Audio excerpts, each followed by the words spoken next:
Do you ever look around at the world and think nothing makes sense? Does dealing with people every day wear on you? Do you sit there at the beginning of your day, watching the slurry of milk and fruity pebbles mix into a muted rainbow of sugar cream at the bottom of the bowl, and think, what's the point? The makers behind the middle seasons of Adventure Time were probably feeling a similar existential crisis to us all.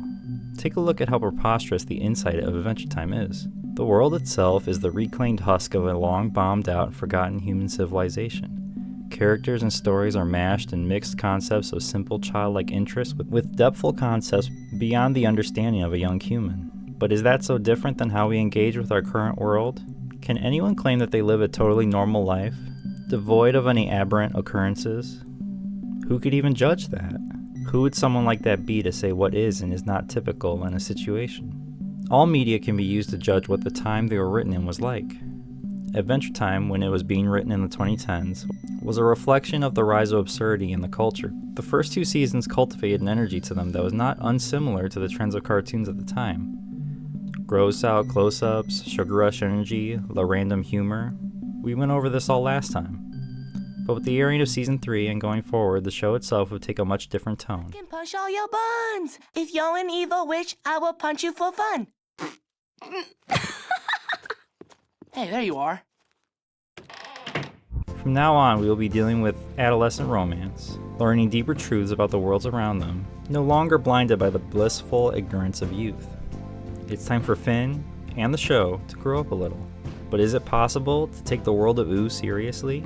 Candy people, mad wizards, talking shape-shifting dogs? How can something so absurd be used for genuine character work and earnest storytelling? A better question is, how are we able to take anything in our real world seriously?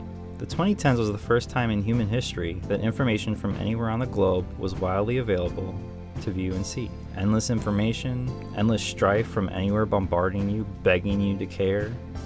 Atrocities can fall on your feed right alongside the Clyde x Craig Yowie fan art, and the mind just has to cope with both. Scroll a gore subreddit and see some poor factory workers get ground up into a meaty mush, and then 5 seconds later open Facebook and see a cute video of kittens playing with a milk ring that your gran shared. It's nonsense. Both aspects of our human condition exist simultaneously and equally struggle for your attention online. Is it more absurd to live in the world of Ooh, or is it more absurd to live in a world where humanitarian crises over the condition of the population of North Korea occupy the same feed where I can see my mutual's OCs and can scroll gaming forums from GameShark codes? Fiction and creators at the time reflected this by making shit that was as chaotic and real as they felt the world around them was. It all ebbed and flowed around this shift.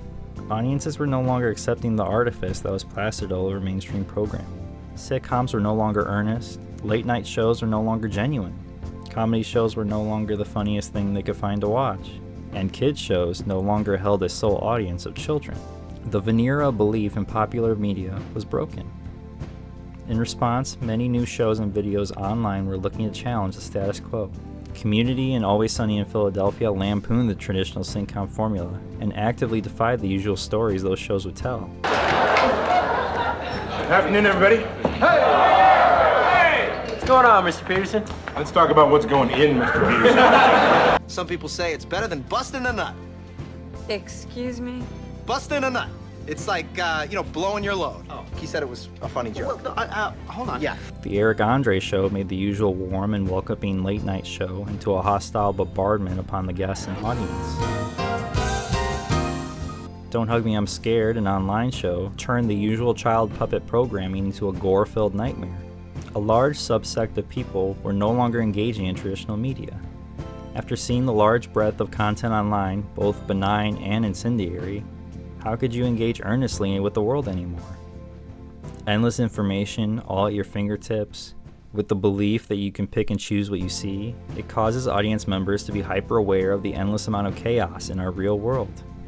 Things happen, both good and bad, all over the world, all the time, and is right at anyone's fingertips at any time. In the current digitized world, trivial information is accumulating every second, preserved in all its triteness, never fading, always accessible. Endless streams of concepts is overwhelming. It can leave an individual feeling rootless. What are you supposed to do when presented with absurdity so great that it generates a coring feeling of meaninglessness? The most insane response is to turn to spiritual purpose, gaining or going back to a religious framework for your perception of the world. This response is essentially doubling down on fiction that comforts you so that you no longer have to touch upon the uncomfortable realities of existence. Another response is embracing the inherent meaninglessness of the absurd and adopting a nihilistic worldview. This is an easy path because it removes the responsibility from the individual to engage with that world. Instead, they can chalk up any injustices and pleasures to the randomness of the universe and absolve themselves from any personal responsibilities in their response to said world. If it's all meaningless and my actions don't matter, then it doesn't matter what I do. Rejecting that radical pessimism and skeptical worldview while still taking in the absurdity of the world is the final response: rebellion. Adventure Time takes this approach as well. Everything is insane and makes no sense. So what? I can still make my own choices and choose what I do. If everything is equally nonsensical, then I can perceive anything and everything as meaningfully as the next. I can take a grounded human story as seriously as a story about candy people in a vibrant, magical world. I can even accept a fantastical world more readily to a real story if it is more germane to my own life experiences. This insight for the show includes not only character stories like Princess Cookie, but also large world-changing stories like the Return to the Nightosphere two-parter. If smaller, more intimate stories are equally as meaningful as large-scale plot stories, then we as the audience are free to choose what developments and interests we wish to engage with. Adventure Time as a whole still holds its focus on a core group of characters that will sometimes get status quo shifting stories, yet you will find a lot more stories will be told where developments happen and the characters are more so fixtures in the story to be told rather than the focus of how it affects them. From now on, the larger story of Adventure Time is told at its own pace. Sometimes we will get developments happening one after the other, while other episodes will just be hanging out with Finn and Jake for a day in their life. One day we go from chilling with Banana Man fixing a truck to the next fighting against the Lich in a multi-dimensional story. I refuse to call any of it filler. That's largely become a loaded term that's bloated conversations around shows and pace. I like filler, and I think it greatly increases the audience's connection to the characters in the world if they enjoy lower stakes stories where the characters are having fun. It feels more authentic. These characters would not be going on life-changing dungeon dives every single day. Watching our boys just hang out in the swamp on a rainy day is a lot more relatable to a toad person like myself than watching them fight big penguin monsters. Not to say any of those episodes are worse than the other, it's just being used as a way to show the show's fundamental belief justifies its time in lower stakes, introspective storytelling. The show is shifting with the times. Instead of simple kid plots, we are now telling more developed stories. Much like Finn in the show itself, we are all growing up. I'm proud of you, pal. Real proud. Last time we left off with the big battle against the Lich. The aftermath of the fight left Princess Bubblegum at the same age as Finn, and left a lingering thread of the Easter egg snail in every episode being possessed by the Lich. The princess issue doesn't get resolved for a couple of episodes, and the Lich thread doesn't get followed up on for a whole nother season. This goes to showcase for how plots are going to be handled going forward. If something happens that shifts the norm, then it will stick until they choose to develop it. It may not happen right away, but eventually the baseline for the show is almost always maintained. Season 3 had the largest remainder of baby fat from the first 2 seasons. Episodes can range from low-stakes dungeon crawling and Ice King antics, then drop really great character-focused storytelling just an episode later. Up until this point, I have been watching the show somewhat inconsistently. It wasn't really until the airing of the Fiona and Cake and What Was Missing episodes that the show really overtook me. I was out playing with friends around our local neighborhood when we returned to one of our houses to play GameCube or something. That was when Fiona and Cake was on in the background. I don't have a lot of memories of my childhood, but for some reason seeing the episode, the characters, and how it made me feel is very vivid. From then on, I was hooked.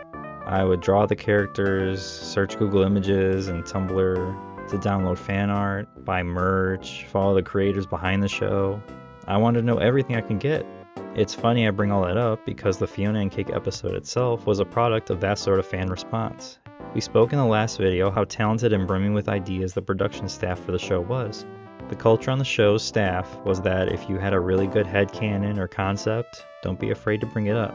The entire production was a collaborative effort, and great ideas were encouraged to rise to the top and make it into the show itself. Well, Fiona and Kate came from fan sketches from one of the storyboard artists. While working on the show, Natasha Allegri began drawing gender-swapped webcomics of the show's characters, including Fiona and Cake, which were her versions of Finn and Jake. The new ideas being brought up were not just following fandom trends, they were also looking to spice things up with more varied genre storytelling. At this point, the characters are so well defined in their roles that they can be fun for the storytellers to put them in traditional scenarios that are different than the usual story structure. How does BMO or Finn and Jake react in a detective/noir situation? Watch Apple Thief or BMO Noir. How does the story play out when Finn and Jake aren't even there? Watch Lady and Peoples or Mystery Dungeon. The longer the show goes on, the more confident the writers become in focusing episodes on one-off characters, and I think they tend to be some of the best in the show. That isn't to say the main duo don't get their fair share of development. I stated that these are the teenage years of the show, and I mean it. Finn gets into naive teenage romance stories and grows out of his one-sided kiddish idolization from Princess Bubblegum. That is actually one of the three main storylines I would acknowledge that run throughout this stretch of seasons, along with the ongoing villainy of the Lich and the recontextualization of the Ice King's character. While the Lich plot tends to get saved for season openers and closers, the growth of the Ice King is a great example of the type of development that we see across the board for all characters of the show. Every character is getting slow and steady development. Jake becomes a father, Tree Trunks' ongoing melodramatic love life, Marceline opening herself up to others again, the illumination of how Princess Bubblegum runs her kingdom, Lemongrab's despotic descent. There's no end to the breadth of character work and development for everyone, even characters that appear very solemnly. If you're looking to progress the plot, it will be a character-focused odyssey. The world around them largely stays the same, but through the shift in the characters, the stories to be told will be more nuanced. Let's start with Finn, who is a bit of a hotly debated plot thread in these earlier years. We have to remind ourselves that Finn is a child, barely a teen by the time Season 3 rolls around. His life up until this point has been that of a child's fantasy. He is the noble knight who protects the Candy Kingdom from threats and monsters. Corresponding with that is his crush on Princess Bubblegum, who, to her credit, never really feeds into it. All this comes to a head in the Season 3 finale Incendium. Finn's bottled up infatuation bubbles over, and he falls into a depressive stupor. He's frustrated over his inability to get any sort of relationship started with PB. Finn, still being very immature, doesn't realize how inappropriate that type of relationship would be. He still exists in a fantasy of his own making, and until he is able to see that, he wouldn't be a good fit for anyone. And that's not even taking the age difference into the equation. So when Jake sets Finn up with the Flame Princess, it doesn't change much. Finn just trades an infatuation with one girl to another. At least this time they're the same age. Ongoing episodes of Flame Princess go to show how neither of them are a good fit for the other, and both of them are far too immature for a serious relationship. Even a romantic date episode like Vault of Bones shows that the two don't have that much in common. Finn is still emulating what he thinks a hero is supposed to be. His mental image is one of a big hunky hero with ladies on his arm still. So when the climax of his story comes in the Season 5 two-parter Frost and Fire and Earth and Water, it's not surprising when the catalyst for the end of their relationship is Finn's own selfishness. The episodes start off nicely enough with Finn and FP hanging out until the Ice King comes around and starts clowning on them a little bit. Flame Princess kicks his butt, and this causes Finn to have a dream late that night about what had happened. As is typical of teenage boys, this dream excites him and gets him fired up. You can read between the lines there. As a result, Finn chooses to manipulate the two to fight a couple more times. He selfishly wants more exciting dreams at the expense of these two people who are close to him. Once his deceptions and manipulation of the two come to light, Flame Princess breaks up with Finn and leaves him. This development is such a right move for both of these characters. It gives Flame Princess the space from Finn to develop into her own character, and it gives Finn some much needed self-reflection and flaws to work on going forward. The forthcoming episodes show the two learning and growing from the event. Flame Princess takes control over the Fire Kingdom and learns how to manage a kingdom in a level-headed way. Finn, no longer girl-obsessed, mellows out and takes steps in his conflict resolution skills to be less violent. He also helps out the poor Ice King, who is just an unwitting victim of the whole event, by letting him crash at the treehouse until the Ice Kingdom gets built back up. This is a good place to segue into the next thread I mentioned earlier. Isn't it strange that all the characters in the show are much nicer now to the Ice King? He hasn't changed all that much. To be fair, he is nicer to everyone else because they are nice to him, but what happened? What shifted in everyone's perspective of the Ice King? Hello, my name is Simon Petrikov. I am recording this tape so that people will know my story.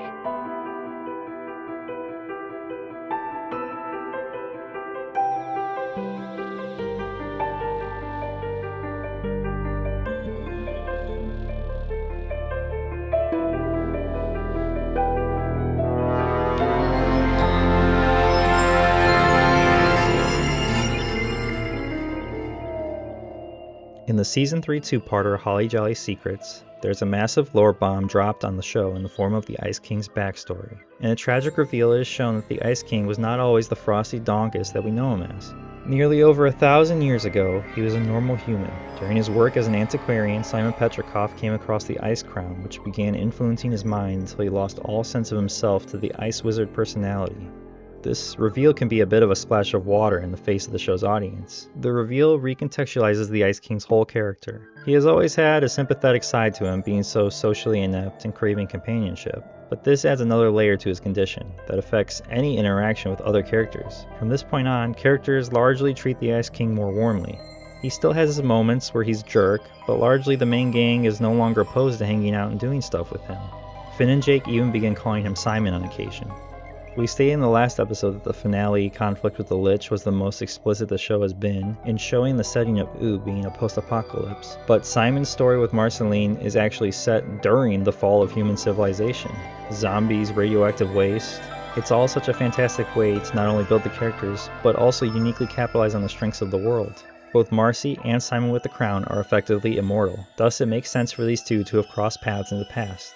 Witnessing collapsed buildings and irradiated zombies paints a vivid picture of the hardships that Simon and Marcy had to go through together in their travels at the end of the world. It also heightens even more the tragedy of Simon's Ice Crown-induced mania. He is forced to keep putting on the crown and harnessing its powers to keep himself and Marceline safe, but in the process, he loses his mind more and more.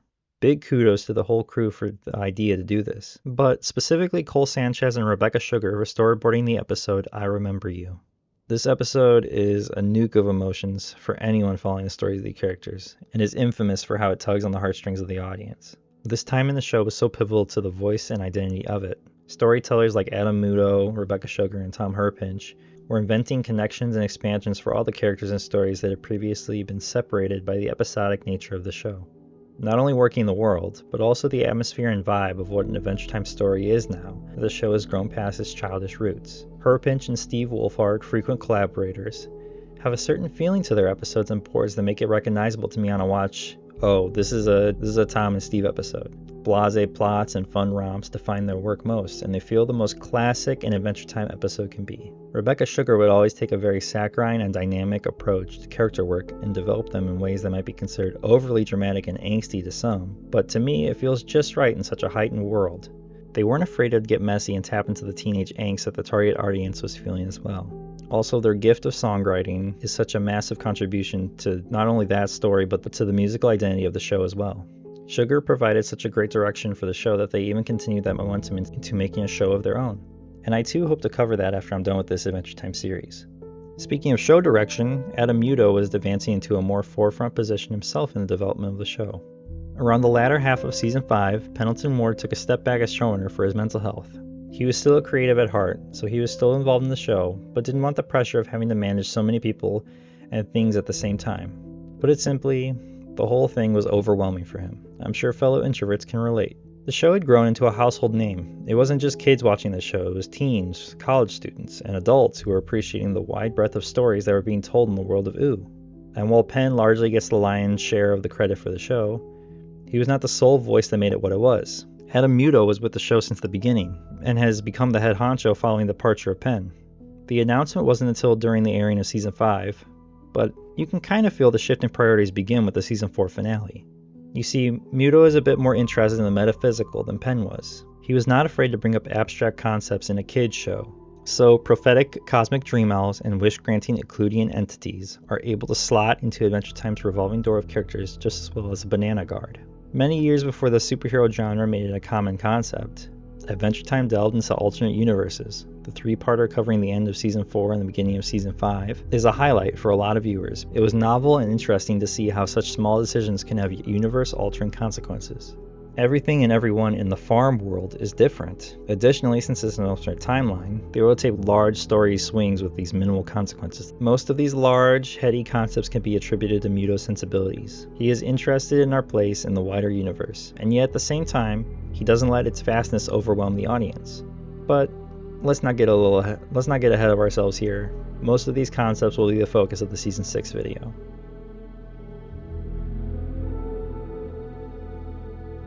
The headliner was that the show is maturing. The first 2 seasons are still charming, but the depth and complexity of storytelling was going to be heightened going forward. Take a look at the ending of season 5 to see the shift. True, the final episode is Billy's bucket list, but we'll get to him in a bit. First, let's take a look at Lemon Hope and see the entirety of change that I had been discussing in this video. Lemon Hope Parts 1 and 2 serve as the climactic conclusion of the ongoing Lemon Kingdom storyline. Being introduced in the Season 3 episode 2 Young, Lemon Grab is portrayed as an opportunistic stick in the mud who is looking to take over the void left in Princess Bubblegum's adult absence. True to his name, he's characterized as an individual who sours the mood of any room he walks into. The next time he's seen is in the episode You Made Me, where his character is given a chance to highlight him in a more sympathetic light. Much like the classic Ice King, they go for the route of Lemongrab being a lonely weirdo who doesn't understand others. Unlike the Ice King, there is little in his actions that pushes him out of an antagonistic role. He still ends the episode reconditioning Candy citizens and attempting to attack PB. What's the solution to cure his loneliness? Introducing another calmer Lemongrab that will rule alongside him. The kingdom continues to have more stories where the situation within the walls become more and more dire. The second Lemongrab wasn't enough to cool the first temper, and the two clash constantly, until... We hate you.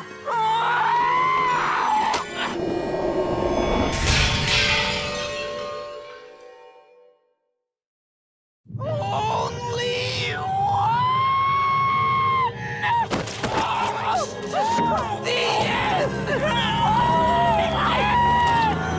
The next time we see the kingdom is in the episode 2 Old. Now, the first Earl is ruling over the citizens with an iron fist. Everyone is wearing shock collars, and the second Lemongrab is a half-consumed husk. When the show was being made, this was a not-so-subtle allusion to the real-life nation of North Korea. Remember when North Korea was the forefront of people's minds as the worst place ever? Well, either way, still standing in for a dictatorial regime, Lemongrab stands out any aberrations from his lemon ways. Enter Lemon Hope. This poor kid is stuck living in the toilet of the castle, despite being a talented ray of hope for the Lemon people. Escaping the kingdom with Finn and PB sets Lemon Hope up as a possible deliverer of freedom for his fellow suppressed people.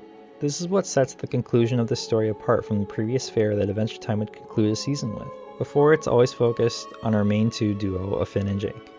Maybe he has a bombastic fight with the Lich, or a little development in Finn's romantic life. Now we are focusing on a character and struggles that are largely separated from the ongoing adventures of the two. Not only that, but the Lemon Hope two-parter is more focused on developing Lemon Hope's character from a rank, selfish lemon citizen into a person who is capable of doing something for others. Sometimes. They are still a lemon person after all. In truth, it isn't even the work of Princess Bubblegum that gives Lemon Hope the tiniest of a moral compass. It's a lesson he has to learn on his own, by nearly dying in the desert alone, only to be saved by the generosity of a roaming monster hunter. Lemon Hope is obsessed with his own freedom, and usually refuses to do something just because someone tells him to do it. Because of this, he enjoys his time with the monster hunter over everything else, because he's allowed to choose to be there, and is afforded a relationship with another that is not burdened by the weight of his upbringing, or the responsibilities that befell him. But he remains shackled to his past. He would never have been given this life if he were not saved from the walls of the Lemon Kingdom. To alleviate his own guilt, Lemon Hope steels himself to go free the Lemon people from their despotic ruler, and only after doing so will he truly be free. He needs an assist from Lemongrab too, but Lemon Hope is able to play his harp and explode the engorged Lemongrab. The end result? Lemon Hope is now free to journey and live to his heart's content, actually being free.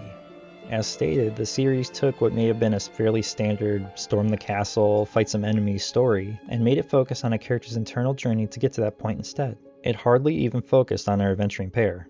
The only one that showed up was Finn. Speaking of, the true last episode of the 5th season also desired more to focus on the characters, rather than the traditional D&D fantasy the show had been known for in its first 2 seasons. Billy's bucket list is a journey for Finn to cross off all the lingering wishes his former idol never got to accomplish before his death at the hands of the Lich. The most difficult request for Finn is to lay flat and float in the ocean. The show calls all the way back to a Season 1 episode to have Finn face his fear of the ocean, in the form of the return of the Fear Feaster, who's played by the returning Mark Hamill. Proving he's no longer the same child he once was, he pushes himself into a situation where he must confront that fear and overcome it no matter what. Coming out the other end, Finn is able to conquer his fear and live up to the level of heroism his idol once embodied when he was alive. As a reward, Finn is granted a final conversation with Billy, and is given a new plot thread to follow. Billy reveals to Finn that his human father is still alive, and out there somewhere in the universe. leaving the show with a much more low-key, but still massively changing character-shifting tease for what's to come. And if we follow the show's trajectory so far, next season is going to be more plot and character-focused than ever before.